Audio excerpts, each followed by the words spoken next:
আশ্বিনের শারদ প্রাতে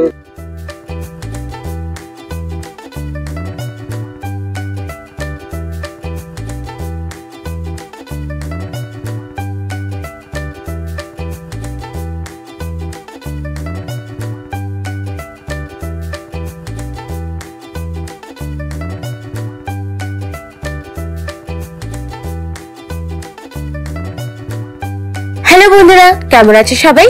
আশা করছি সবাই ভালো আছো। আমার আরেকটা নতুন ব্লগে তোমাদের সবাইকে স্বাগত। সবাইকে জানাই শুভ মহালয়া, শারদীয় দুর্গোৎসবের আগাম শুভেচ্ছা। আজ সকাল থেকে মনটা খুবই খারাপ, কলকাতার কথা খুবই মনে পড়ছে।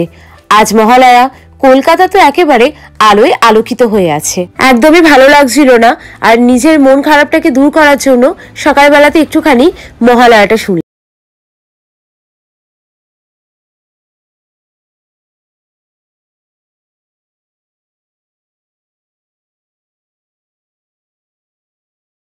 এই দুর্গাপুজোর সময় কলকাতার বাইরে থাকাটা খুবই কষ্টের। মহালয়াটা এলেই যেন কেমন একটা বিরক্ত লাগা শুরু হয়ে যায়, কিছুই যেন ভালো লাগে না। ওখানে তো আবার সবার ঠাকুর দেখা শুরু হয়ে গেছে, রাস্তায় কত আলো। ওই আলোর যদি 1%ও আমি এখানে দেখতে পেতাম তাহলেই খুশি হয়ে যেতাম। যাক, আর কি করা যাবে।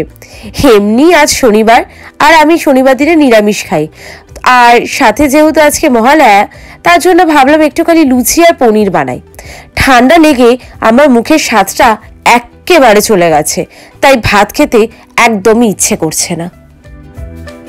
লুচির সাথে কিন্তু বেগুন ভাজা কম্বিনেশনটা মন্দ যায় না।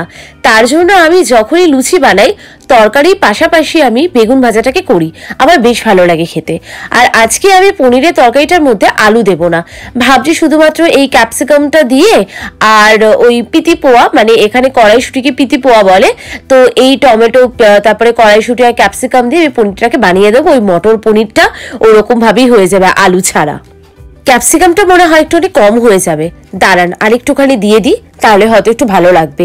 ক্যাপসিকাম দিয়ে পনিরটা আমার বেশ ভালো লাগে খেতে। এখন তো সোশ্যাল মিডিয়া খুললেই ডিজনিল্যান্ড দেখতে পাচ্ছি। শ্রীভূমি স্পোর্টিং ক্লাবের প্যান্ডেলটা কিন্তু বেশ সুন্দর লেগেছে আমার, একদম আমাদের প্যারিসের ডিজনিল্যান্ডের মতন। আমি কিন্তু এই মটর পনিরটা পুরোপুরিভাবে আমার মতন করে বানাচ্ছি, যেরকম ভাবে আমার ইচ্ছা হচ্ছে। তার জন্য আমি কড়ার মধ্যে সাদা জিরে, তেজপাতা, শুকনো লঙ্কা এই 3টে ফোড়নে দিয়েছি। আর তারপরে না, আমার একটা ভুল হয়ে গেছে। আমি যদি আগে কাঁচা লঙ্কা আর ওই ক্যাপসিকামটাকে দিয়ে আগে ভেজে নিতাম তাহলে ভালো হতো। আমি আগেই কড়ার মধ্যে এই টমেটোগুলোকে দিয়ে দিলাম। ঠিক আছে, কোনো ব্যাপার না, টমেটোগুলো যেমন দিয়ে দিয়েছি, টমেটোগুলোকে একটুখানি নাড়িয়ে চাড়িয়ে নেওয়ার পরে আমি এই ক্যাপসিকাম আর এই কাঁচা লঙ্কাটাও দিয়ে দিলাম, তাহলে সব একসাথে একটুখানি ভাজা ভাজা হয়ে যাবে। একটুখানি এগুলো ভাজা ভাজা হওয়ার পরে আমি কড়ার মধ্যে দিয়ে দিলাম আদা বাটা। আর আদা বাটাটাকে দিয়ে এবার আমি আরেকবার একটুখানি তেলের মধ্যে আদাটাকে একটুখানি ভেজে ভেজে নেব।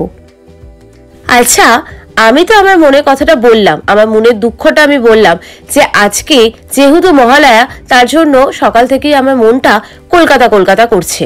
কিন্তু আপনাদের মধ্যে কজন আজ ভোর 4টের সময়তে উঠে মহালয়া শুনেছেন আমাকে কমেন্ট করে কিন্তু অবশ্যই জানাবেন। জানেন, আমি কাল রাত্রি 12:30টার সময়তে একটুখানি মহালয়া শুনেছিলাম, তারপরে ঘুম পাচ্ছিল বলে ঘুমিয়ে পড়েছিলাম। আমাদের এখানে রাত 12:30 মানে কলকাতা মানে ইন্ডিয়ান টাইমিংয়ে ভোর 4টে। আমি কিন্তু একদম সঠিক সময় এবছরে মহালয়া শুনেছি, কারণ আমাদের এখানে রাত 12:30 আর ইন্ডিয়াতে ভোর 4টে যেহেতু হয়েছে, সেই কারণে একদম ঠিকঠাক ভাবে আমি মহালয়াটা শুনতে পেরেছি।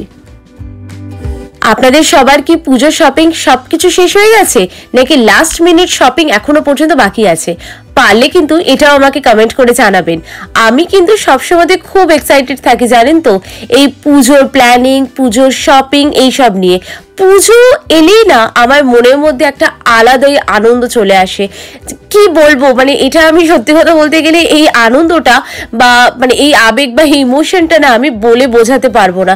আর যেহেতু এখন কলকাতার বাইরে অর্থাৎ প্রবাসে রয়েছি, তো তাহলে তো আর কোনো প্রশ্নই ওঠে না যে আরো বেশি আমি এক্সাইটেড, আরো বেশি মানে দুঃখ রয়েছে, একটুখানি কষ্টও আছে, কিন্তু তার পাশাপাশি এক্সাইটমেন্ট রয়েছে, আনন্দও রয়েছে। যতই হোক, আমাদের বাঙালিদের কিন্তু এটা আসল উৎসব।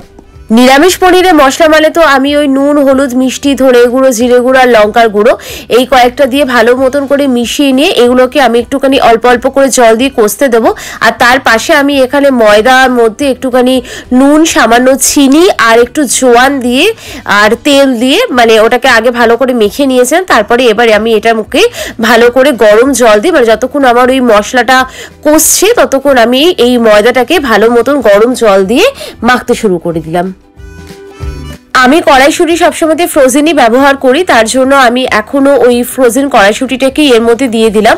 কড়াইশুঁটিটাকে ফার্স্টে আমি ফ্রিজ থেকে বের করে নিয়ে ওটাকে একটুখানি জল দিয়ে একটা বাটির মধ্যে রেখে দিই। তারপরে যখন কড়াইশুঁটিটা মানে ওই বরফটা যখন কেটে যায় তখন ওটাকে একটা ছাঁকনির মধ্যে ছেঁকে নিয়ে জলটা ফেলে দিয়ে তারপরে সেই কড়াইশুঁটিটাকে আমি এখানে ব্যবহার করি। তো এখন যেহেতু মশলাটা কষে গেছে আর এর মধ্যে আমি কড়াইশুঁটিটা দিয়ে দিয়েছি, তো এরপর আমি এর মধ্যে যে পনিরটা রয়েছে ওই পনিরটাকে দিয়ে সামান্য মানে আবার একটুখানি জল দিয়ে তারপরে আমি ঢেকে রেখে দেবো। আর তার উপরে আমি গরম মশলা দিয়ে দেবো। দেওয়ার পরে আমার এই পনিরের তরকারিটা একদম রেডি হয়ে যাবে। এই সানরাইজে গরম মশলার প্যাকেটটা আমার কলকাতা থেকে আনা, আমার এর স্মেলটা ভীষণই ভালো লাগে, সেই কারণে আমি সানরাইজ ছাড়া অন্য কোনো গরম মশলা আমি ব্যবহারই করি না। এইবার এই গরম মশলাটাকে দেওয়ার পরে আমি সমস্ত কিছুকে আরেকবার ভালো মতন করে মিশিয়ে দেবো আর তারপরে আমি এটাকে ঢেকে দেবো। আজকের এই মাটার পানিরটা আমি খুবই সিম্পল ভাবে নিজের মতন করে বানিয়েছি। ক্যাপসিকাম দিলে আমার একটুখানি টেস্ট লাগে, আর মুখে যেহেতু আমার স্বাদ বলতে গেলে নেই, তো সেই কারণেই একটুখানি ক্যাপসিকাম দিয়ে আর একটু ঝাল ঝাল করে বানাচ্ছি, কারণ শুধুমাত্র ঝালটারই আমি স্বাদ পাচ্ছি, এছাড়া আমি কোনো কিছুরই স্বাদ পাচ্ছি না। তো সেই কারণে ভাবলাম যে ওই ক্যাপসিকাম, গরম মশলা এগুলো হয়তো একটুখানি বেশি বেশি করে দিলে হয়তো রান্নাটা ভালো হবে। তো এটা আমি আমার মতন করে একটু বানিয়ে নিলাম। এই যে আজকে আমার লাঞ্চ রেডি হয়ে গেছে, গরম গরম লুচি, বেগুন ভাজা, মাটার পনির। সন্ধে হয়ে গেছে, মানে আজ মহালয়ার শেষ, পুজো এসে গেল। আবারও সবাইকে জানাই আগাম শারদীয়ার শুভেচ্ছা। তো আজকে আমি আমার ভিডিওটা এখানেই স্টপ করছি। ভিডিওটা যদি আপনাদের ভালো লেগে থাকে তো প্লিজ একটা লাইক করে দেবেন, কমেন্ট করে যদি জানাতে পারেন তাহলে তো খুবই ভালো হয়। তো প্লিজ পারলে একটা কমেন্ট করে জানাবেন যে কেমন লেগেছে। ভিডিওটা আপনাদের ফ্যামিলি আর ফ্রেন্ডসের সাথে শেয়ার করবেন এবং আমার চ্যানেলটা নতুন থাকলে প্লিজ আমার চ্যানেলটাকে সাবস্ক্রাইব করে দেবেন। সবার পুজো খুবই ভালো কাটুক, খুবই আনন্দে কাটুক। তাহলে আজকের জন্য বাই, সবাই ভালো থাকবেন এবং সুস্থও থাকবেন।